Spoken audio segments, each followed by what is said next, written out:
Hello students, good morning. In this video we will discuss about class 8th science chapter 4 metals and non-metals part 5th. Part 5th हम read करेंगे as metals और non metals के बारे में हम read कर रहे थे।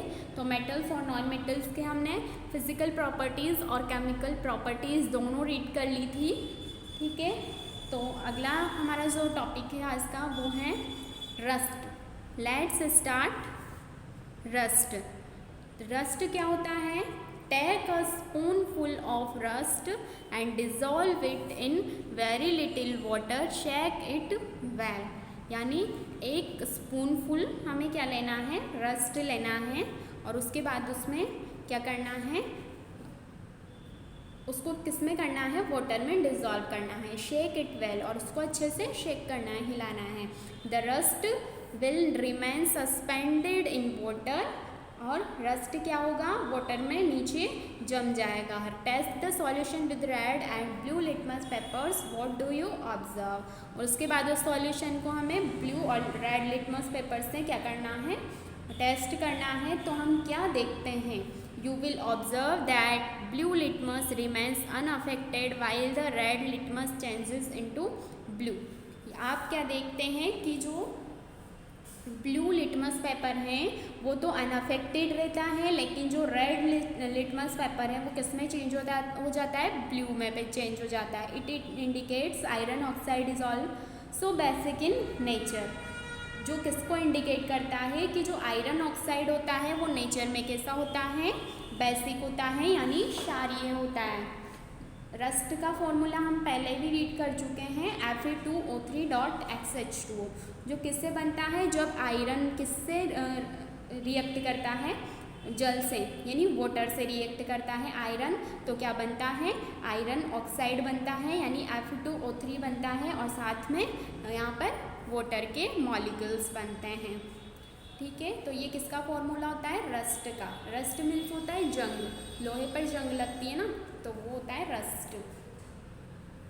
Sometimes the corrosion of metal is an advantage because it prevents the metal underneath from further damage।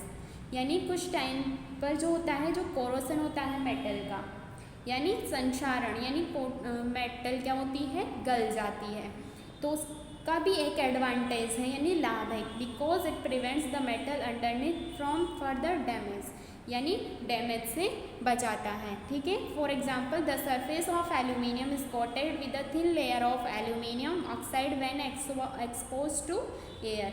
यानी जो एल्यूमिनियम होता है, एल्यूमिनियम की जो सरफेस ऑफ एल्यूमिनियम होती है वो किससे? एक थिन लेयर से कोटेड रहती है, यानी कवर रहती है ऑफ एल्यूमिनियम ऑक्साइड। तो जब ये एयर के कांटेक्ट में आती है तो क्या होती है? This protective layer protects the metal underneath from further damage. और किसकी ये जो लेयर होती है तो वो किस में एक्सपोज हो जाती है? एयर में, एल्यूमिनियम ऑक्साइड, जिसकी वजह से एक प्रोटेक्टिव लेयर इसमें बन जाती है और वो प्रोटेक्ट हो जाती है। That is why objects made of aluminium do not choroid. इसीलिए जो एल्यूमिनियम से बने हुए जो ऑब्जेक्ट्स होते हैं वो क्या नहीं होते हैं? कोराइड नहीं होते हैं, यानी उनमें जंग नहीं लगता है। रस्टिंग ऑफ आयरन, यानी लोहे में जंग लगना। Resulting in is the term used for the corrosion of iron, यानी rusting is the term used for the corrosion of iron. यानी जो रस्टिंग यानी जंग लगना, जो एक ये शब्द है वो किस रूप में यूज़ किया जाता है? कोरोजन ऑफ आयरन, यानी आयरन के संक्षारण के लिए। मैनी मेटल्स कोरोइड, यानी बहुत सारे मेटल्स क्या होते हैं? कोरोइड होते हैं, बट लेकिन ओनली वन आयरन रस्ट। लेकिन जो एक मेटल है जो क्या होती है? रस्ट होती है, यानी जिसमें जंग लगता है, केवल आयरन में ही लगता है। Rusting of iron is a serious problem. और जो लोहे में जंग लगने की जो प्रॉब्लम है वो बहुत ही सीरियस प्रॉब्लम है। Every year innumerous amount of money is spend to replace damaged iron and steel structure to protect them from rusting. लेकिन प्रत्येक साल क्या होता है? एक विशाल मात्रा में मनी स्पेंड की जाती है, बहुत सारी मात्रा में पैसा खर्च किया जाता है आयरन को, जो डैमेज्ड आयरन होता है उसको रिप्लेस करने के लिए, और किसको, स्टील की जो स्ट्रक्चर होती है उसको प्रोटेक्ट करने के लिए, किससे, रस्टिंग से, यानी जंग लगने से। When an iron object is left in moist air for a considerable time it gets covered with the red brown flaky substance called rust. यानी जब हम किसी भी आयरन ऑब्जेक्ट को बाहर छोड़ देते हैं खुले में, तो वो कहाँ पर किससे कांटेक्ट में आता है, मॉइस्ट एयर से, यानी कि नमी वाली हवा से जब कांटेक्ट में आता है तो क्या होता है, उसके ऊपर एक रेड ब्राउन कलर का एक सब्सटेंस बन जाता है, एक परत बन जाती है ऊपर। फ्लैंकी मीन्स परतदार, तो उसको क्या बोला जाता है, रस्ट बोला जाता है, जंग बोला जाता है। This is called rusting of iron, और इसको क्या बोला जाता है, रस्टिंग ऑफ आयरन, यानी जंग लगना बोला जाता है। During the rusting of iron, iron metals react with the oxygen in air in the presence of water to form hydrated iron. यानी कि जब आयरन में रस्ट यानी जंग लगती है तो उस दौरान क्या होता है, जो आयरन मेटल होती है, आयरन मेटल किससे रिएक्ट करती है, ऑक्सीजन से। एयर में जो ऑक्सीजन होती है उससे रिएक्ट करती है इन द प्रेजेंस ऑफ वाटर, और किसकी प्रेजेंस में, वाटर के प्रेजेंस में, और क्या बना लेती है, हाइड्रेटेड आयरन ऑक्साइड बना लेती है। यानी हाइड्रेटेड मीन्स इसमें क्या रहता है, वाटर भी रहता है। हाइड्रेटेड का मीन्स क्या है, इसमें वाटर भी है। तो ये बन गया Fe2O3.XH2O, यानी कि इसको क्या बोला जाता है, रस्ट बोला जाता है। तो ये क्या है, आयरन ऑक्साइड है, दिस इज कॉल्ड रस्ट, और इसको क्या बोला जाता है, रस्ट बोला जाता है। The number of molecules of water is not fixed, यानी कि यहाँ पर जो X है तो ये क्या है, नंबर ऑफ वाटर मॉलिक्यूल्स हैं, यानी जो नंबर ऑफ वाटर मॉलिक्यूल्स होते हैं तो वो फिक्स नहीं होते हैं, वो वेरी कर सकते हैं। यहाँ पर rust forms on the surface of iron, unfortunately it is a soft crumbly substances, यानी रस्ट जो होती है वो कहाँ पर बनती है, आयरन की सरफेस पर। अनफॉर्चुनेटली, दुर्भाग्यपूर्ण क्या होता है, इट इज़ अ सॉफ्ट, ये कैसी होती है, सॉफ्ट होती है, क्रम्बली सब्सटेंसेस, यानी एक भुरभुरा सा पदार्थ होता है, सॉफ्ट सा। It is soon flakes off then more iron rust, यानी कि जब बहुत ज़्यादा आयरन इसमें जम जाता है, रस्ट जम जाता है, तो क्या होता है, पपड़ियाँ पड़ने लग जाती है इसमें से जल्दी। We all have seen iron nails, screw, pipes, tawa, khurpi, kudal and railing covered with red brown rust here and there when it is left in moist state. यानी हम बहुत सारी चीज़ों को देखते हैं आयरन से बनी हुई, जैसे आयरन नेल्स यानी कीलें होती हैं लोहे की, और स्क्रू, पाइप्स, तवा, खुरपी, कुदाली वगैरह होते हैं, तो इनमें क्या होता है, एक रेड ब्राउन कलर की लेयर बन जाती है, तो उसको क्या बोला जाता है, रस्ट बोला जाता है। Experiments show that iron will only rust if both oxygen and water are present, और एक्सपेरिमेंट्स क्या शो करते हैं कि केवल आयरन ही ऐसी मेटल हैं जो ऑक्सीजन और वाटर के जब कांटेक्ट में आती है तो उसमें क्या बन जाती है, रस्ट की लेयर बन जाती है। Thus two conditions are necessary for the rusting to take place, और इसीलिए हमें क्या पता चलता है इससे कि ना मतलब रस्टिंग के लिए टू कंडीशन नेसेसरी है। कौन कौन सी, प्रेजेंस ऑफ ऑक्सीजन और प्रेजेंस ऑफ वाटर, या फिर एयर और मॉइस्चर, क्योंकि एयर होगी तो ऑक्सीजन ज़रूर होगी, और मॉइस्चर मीन्स वाटर होगा उसमें। प्रिवेंटिंग रस्ट, यानी रस्ट से किस प्रकार से बचा जा सकता है। Rusting of iron and steel can be prevented by painting, oiling and greasing, plastic coating, chromium plating, galvanising. यानी आयरन को रस्ट होने से किस तरह से बचाया जा सकता है, आयरन और स्टील को, तो पेंट किया जा सकता है, उनमें ऑयलिंग की जा सकती है, या फिर ग्रीसिंग कर सकते हैं, उसमें ग्रीस लगा सकते हैं, प्लास्टिक की कोटिंग की जा सकती है, क्रोमियम की प्लेटिंग की जा सकती है, प्लेट बनाई जा सकती है, ग्लेविनाइजिंग यानी जिंक की परत बनवाई जा सकती है। This method allows the coating of a more reactive metal to react rather than the iron और स्टील, और या फिर हम ऐसा मेथड यूज़ में ले सकते हैं, यानी उसके ऊपर क्या एक बहुत ज़्यादा रिएक्टिव मेटल की क्या कर सकते हैं, कोटिंग कर सकते हैं, यानी उसके आयरन के ऊपर जिंक की हम क्या बनवा सकते हैं, लेयर करवा सकते हैं या कोटिंग करवा सकते हैं, जिससे जो बाहर एयर वाटर होगा वो ऊपर ही जो रिएक्टिव मेटल है उससे ही कांटेक्ट में आएगा।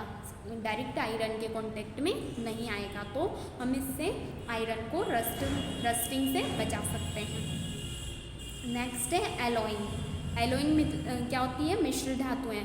This method changes the properties of the metal, यानी इस मेथड से हम मेटल की प्रॉपर्टीज़ को भी क्या कर सकते हैं, चेंज कर सकते हैं। The oxide of these metals are insoluble in water, यानी जो मेटल्स, इन मेटल्स के जो ऑक्साइड होते हैं वो कैसे होते हैं, वाटर में इनसॉल्युबल होते हैं। एंड हैंस, इसलिए अतः their suspensions does not change the colour of red और ब्लू लिटमस पेपर, और इसलिए इनका अगर ये मिश्र धातु को हम काम में लेते हैं तो रेड और ब्लू लिटमस पेपर पर कोई इफेक्ट नहीं पड़ता है इनके सॉल्यूशन में। However all the oxides are basic in nature, जबकि हालांकि जो सभी ऑक्साइड्स होते हैं नेचर में, प्रकृति में, वो कैसे होते हैं, बेसिक होते हैं, यानी क्षारीय प्रकृति के होते हैं। In other words they react with acid to form salt and water as illustrated by the chemical equation, यानी जब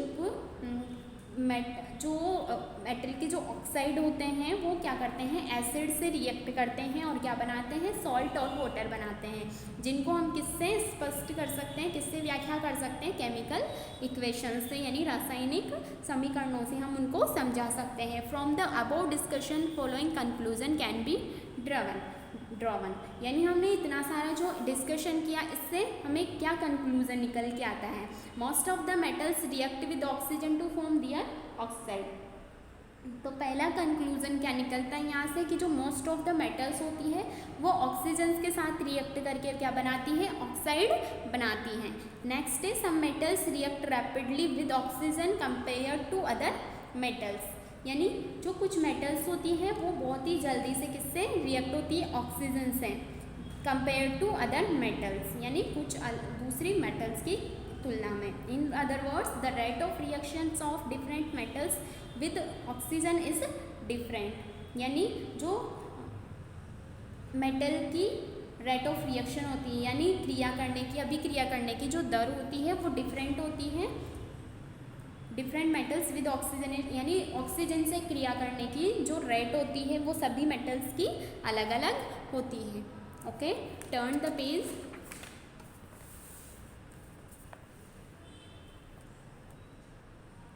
Oxides of the metals sodium, potassium, calcium and magnesium are soluble in water, यानी कि जो metals के oxide है जैसे कौन कौन से हैं, सोडियम का है, पोटेशियम, कैल्शियम, मैग्नीशियम, तो ये क्या होते हैं, वाटर में सॉल्युबल होते हैं। They turn red litmus blue and hence are basic in nature, और ये क्या करते हैं, रेड लिटमस पेपर को किस में चेंज कर देते हैं, ब्लू में चेंज कर देते हैं, और इसलिए ये कैसे होते हैं, बेसिक होते हैं, यानी क्षारीय होते हैं। Oxides of all metals dissolve in acid to form their respective metal salt and water, और जो सभी मेटल्स के जो ऑक्साइड होते हैं वो डिज़ोल्व इन एसिड, यानी किसमें, एसिड, अम्ल में क्या हो जाते हैं, डिज़ोल्व हो जाते हैं, और क्या बनाते हैं, सॉल्ट या वाटर बनाते हैं। And hence the oxides are basic in nature, और इसलिए जो ये ऑक्साइड होते हैं, मेटल के जो ऑक्साइड होते हैं वो कैसे होते हैं, नेचर में बेसिक होते हैं, क्षारीय होते हैं।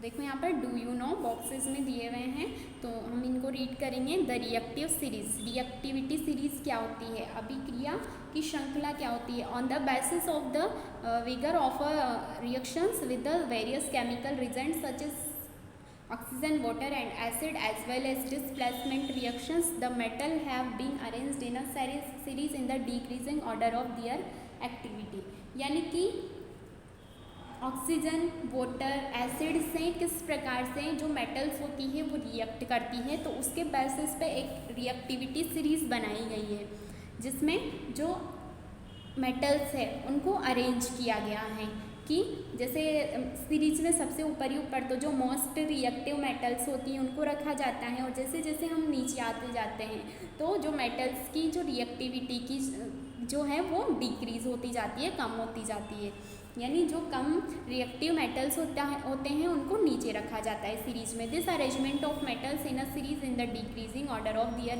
रिएक्टिविटी इज कॉल्ड एक्टिविटी और रिएक्टिविटी सीरीज ऑफ मेटल्स, यानी इसमें जो मेटल्स का अरेंजमेंट किया जाता है वो कैसे किया जाता है कि हम ऊपर से नीचे जब आते हैं तो कैसा ऑर्डर मिलता है हमें, डिक्रीजिंग ऑर्डर, यानी रिएक्टिविटी का डिक्रीजिंग ऑर्डर मिलता है, यानी ऊपर से नीचे आने पर क्रियाशीलता कम होती जाती है मेटल्स की, और इसको क्या बोला जाता है, रिएक्टिविटी सीरीज ऑफ मेटल्स बोला जाता है।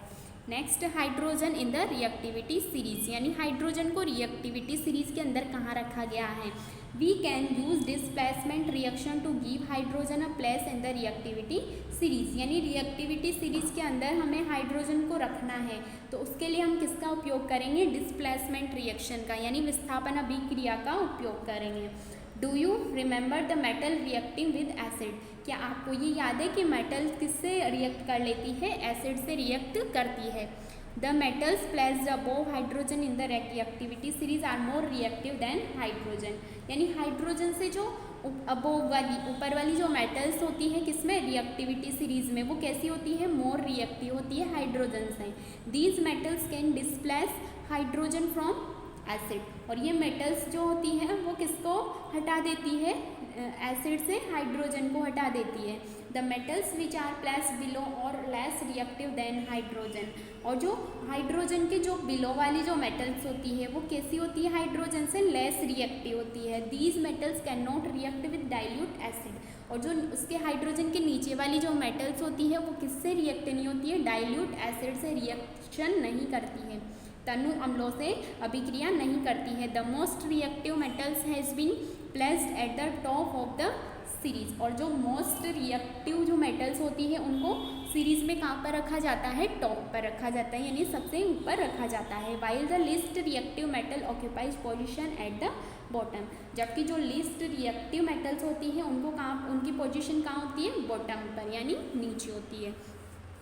देखो activity 6, take a test tube and drop in it 3 to 4 pellets of sodium hydroxide, यानी एक टेस्ट ट्यूब लेनी है हमें, और उसमें हमें 3 या 4 ड्रॉप क्या डालना है, सोडियम हाइड्रोक्साइड लेना है लैब से, और उसको डालना है। Add 5 ml of distilled water and shake well so as to prepare fresh solution, और उसके बाद हमें फिर उसमें 5 ml हमें डिस्टिल्ड वाटर क्या करना है, डालना है, और उसके बाद उसको अच्छे से हिलाना है, और ताकि जो सॉल्यूशन है वो अच्छे से मिक्स हो जाए।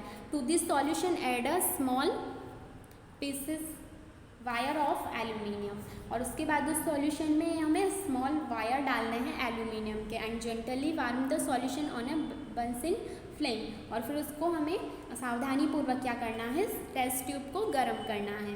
Keep the mouth of the test tube firmly closed with thumb, और जो टेस्ट ट्यूब है उसके माउथ को, यानी उसके मुंह को हमें अपने थंब से इस तरह से टाइटली क्लोज करके रखना है, मजबूती से।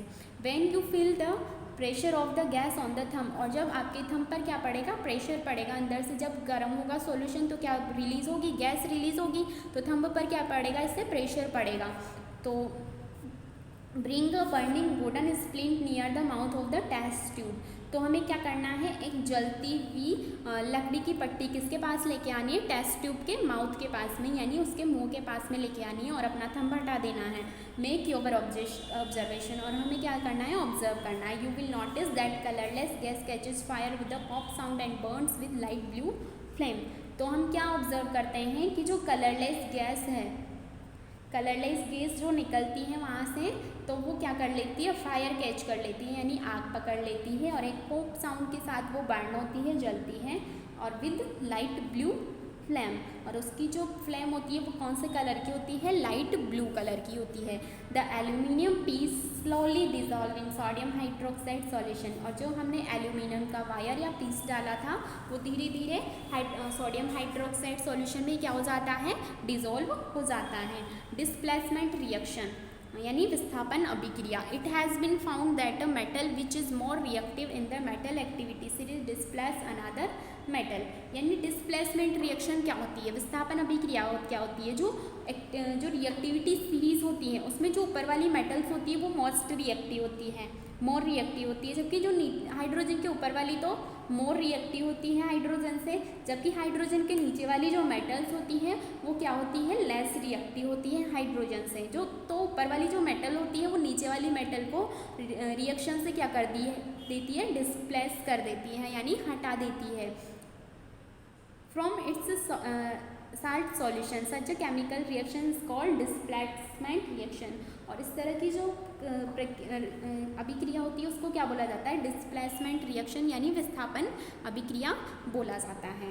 यानी क्या होता है, जो रिएक्टिव सीरीज होती है इसमें जो ऊपर वाली मेटल्स होती है वो नीचे वाली मेटल्स को क्या कर देती है, रिप्लेस कर देती है, डिस्प्लेस कर देती है, तो उसको क्या बोलते हैं, डिस्प्लेसमेंट रिएक्शन बोला जाता है। असाइनमेंट यहाँ पर दिया हुआ है, तो असाइनमेंट आपको करना है, तो यहाँ पर select the odd one out giving reason, यानी हमें यहाँ पर जो 3 हमें दिए हुए हैं पॉइंट्स, तो इनमें से हमें क्या करना है, इनको हटाना है, यानी इनमें से जो एक ऑड है उसको हमें अलग करना है और इसका रीज़न भी हमें यहाँ पर देना है। ठीक है, आपको करना है ये assignment. Fill in the blanks, यहाँ पर हमें जो 3 क्वेश्चन दिए हुए हैं फिल इन द ब्लैंक्स के अंदर, तो इनको क्या करना है, फिल करना है। Uses of metals and non metals, तो यहाँ पर मेटल्स और नॉन मेटल्स के यूज़ दिए हुए हैं, तो इनको मैं करा देती हूँ। देखो मेटल्स के यूज़ क्या क्या है, कॉपर होती है metal, copper, iron, aluminium, gold and silver क्या है, ये क्या होती है, ये मेटल्स होती है। तो देखो मेटल्स क्या होती है, मेटल्स कॉपर, तो कॉपर का क्या यूज़ होता है, it is used for making electrical wires and appliance, यानी कॉपर से क्या बनाई जाती है, इलेक्ट्रिक वायर बनाई जाती है। It is use for electroplating, it is use to electronic industry, it is use for making alloys like brass, bronze and German silver, it is use for making utensils, coins etcetera. यानी जो electronic parts होते हैं ज़्यादातर वो copper से बनाए जाते हैं और इलेक्ट्रॉनिक इंडस्ट्री में सबसे ज़्यादा यूज़ कॉपर का किया जाता है। और जो मिश्र धातु होती है जैसे ब्रास, ब्रॉन्ज और जर्मन सिल्वर हैं, तो इनमें जो मिक्स किया जाता है वो क्या मिक्स किया जाता है, कॉपर को मिक्स किया जाता है। और यूटेंसिल्स यानी बर्तन और जो सिक्के होते हैं वो भी किससे बने होते हैं, कॉपर से बने होते हैं। नेक्स्ट है iron, it is use for casting works, it is use for making sinks, bath tub, pipes, iron nails, chain, gates, radiator pipes and agricultural implements. यानी आयरन से बहुत सारी चीज़ें, लोहे से बहुत सारी चीज़ें बनी हुई रहती है, पाइप वगैरह, आयरन नेल्स होती हैं, चेन्स होती है, और एग्रीकल्चर यानी खेती से जुड़े हुए जो उपकरण होते हैं वो भी किससे बने होते हैं, आयरन से। It is use for construction of railway bridge, railway bridge का जो कंस्ट्रक्शन होता है वो किससे होता है, आयरन से। It is use for making parts of machines, यानी मशीन के जो पार्ट्स होते हैं वो भी आयरन से बनाए जाते हैं। It is use to make stainless steel, और स्टेनलेस स्टील जो बनाई जाती है वो भी किसका यूज़ किया जाता है, उसमें भी आयरन का। नेक्स्ट मेटल है एल्यूमिनियम, तो एल्यूमिनियम का क्या यूज़ होता है, it is use for making utensils, packing foils, ships. क्या क्या बनाया जाता है, यूटेंसिल्स यानी एल्यूमिनियम के बर्तन बने हुए रहते हैं हमारी किचन में होते हैं, पैकिंग फॉइल्स और जो हम लंच बॉक्स पैक करते हैं ना फॉइल पेपर, तो वो किससे बना होता है, एल्यूमिनियम से। शिप्स यानी जहाज में काम में लिया जाता है इसको। It is use for making electrical wires and cables, और इलेक्ट्रिकल वायर और केबल्स भी बनाई जाती है किससे, एल्यूमिनियम से। It is used as a reducing agent in chemical industry, और केमिकल इंडस्ट्री जो होती हैं जहाँ पर केमिकल बनाए जाते हैं तो वहाँ पर रिड्यूसिंग एजेंट के रूप में एल्यूमिनियम का यूज़ किया जाता है। नेक्स्ट है gold and silver, they are use for making jewellery, तो आप ये जानते हैं गोल्ड और सिल्वर से ज्वेलरी बनाई जाती है। They are use for stabilising electric contacts in computer and solar cells, और इलेक्ट्रिकल कॉन्टैक्ट्स यानी कंप्यूटर और सोलर सेल्स जो होते हैं उनमें इलेक्ट्रिकल कॉन्टैक्ट को स्टेबलाइज करने के लिए गोल्ड और सिल्वर को यूज़ किया जाता है। They are used for making coins, और कॉइन्स बनाने के लिए भी किसका, गोल्ड और सिल्वर का यूज़ किया जाता है। बनाते हैं ना चांदी के और सोने के सिक्के। ठीक है, नॉन मेटल्स, तो नॉन मेटल्स कौन कौन सी हैं, ऑक्सीजन है, नाइट्रोजन है, क्लोरीन है, ग्रेफाइट है। तो देखो फर्स्ट हम देखेंगे ऑक्सीजन। ऑक्सीजन का क्या यूज़ है, it is essential for life and it's main function is respiration, यानी हमारी लाइफ के लिए, हमें जीवित रहने के लिए सबसे ज़्यादा किसकी ज़रूरत होती है, ऑक्सीजन की, जिससे हम क्या करते हैं, रेस्पिरेशन यानी श्वसन की प्रक्रिया करते हैं। It is use in chemical reaction, और ऑक्सीजन को केमिकल रिएक्शन में भी यूज़ किया जाता है। It is use to provide artificial respiration in hospitals, और हॉस्पिटल में जो आर्टिफिशियल रेस्पिरेशन यानी वेंटिलेटर्स वगैरह हो जो होते हैं ऑक्सीजन मास्क, तो उनमें किसको यूज़ किया जाता है, ऑक्सीजन को यूज़ किया जाता है। Next nitrogen, it is in the form of nitrates and nitrites which are used by plant for their growth। Nitrogen जो होती है ना वो नॉर्मली किसकी फॉर्म में पाई जाती है, नाइट्रेट और नाइट्राइट की फॉर्म में पाई जाती है, जिनको प्लांट्स में यूज़ किया जाता है। जैसे राइजोबियम बैक्टीरिया होता है ना, तो नाइट्रोजन स्थिरीकरण करता है, तो वहाँ पर क्या यूज़ होती है, नाइट्रोजन यूज़ होती है, जिससे प्लांट की जो ग्रोथ होती है वो अच्छी होती है। It is use for making fertiliser, और नाइट्रोजन का यूज़ फर्टिलाइज़र्स बनाने में, उर्वरक बनाने में भी किया जाता है। नेक्स्ट है chlorine, it is use to purify water as it kills germs, यानी वाटर को प्योर करने के लिए किसका यूज़ करते हैं, क्लोरीन का, और ये क्या करता है, जर्म्स को मार देता है वाटर में। It is use as a bleaching agent, और ब्लीचिंग एजेंट के रूप में भी किसको यूज़ किया जाता है, क्लोरीन को। नेक्स्ट लास्ट है graphite, it is use for making pencil slates and in electrical industry. Graphite का यूज़ जो पेंसिल के नुक होते हैं ना उनको बनाने के लिए किया जाता है। पेंसिल किससे बनी होती है, ग्रेफाइट से, और इलेक्ट्रिकल इंडस्ट्री में किसका यूज़ किया जाता है, ग्रेफाइट का। तो हमने यहाँ पर असाइनमेंट भी हमारा पूरा कर लिया है। तो यहाँ पर हमने मेटल्स और नॉन मेटल्स दोनों के यूजेस हमने देख लिए हैं कि मेटल्स का कहाँ पर यूज़ होता है और नॉन मेटल्स का कहाँ पर यूज़ होता है। ठीक है, okay, goodbye, take care.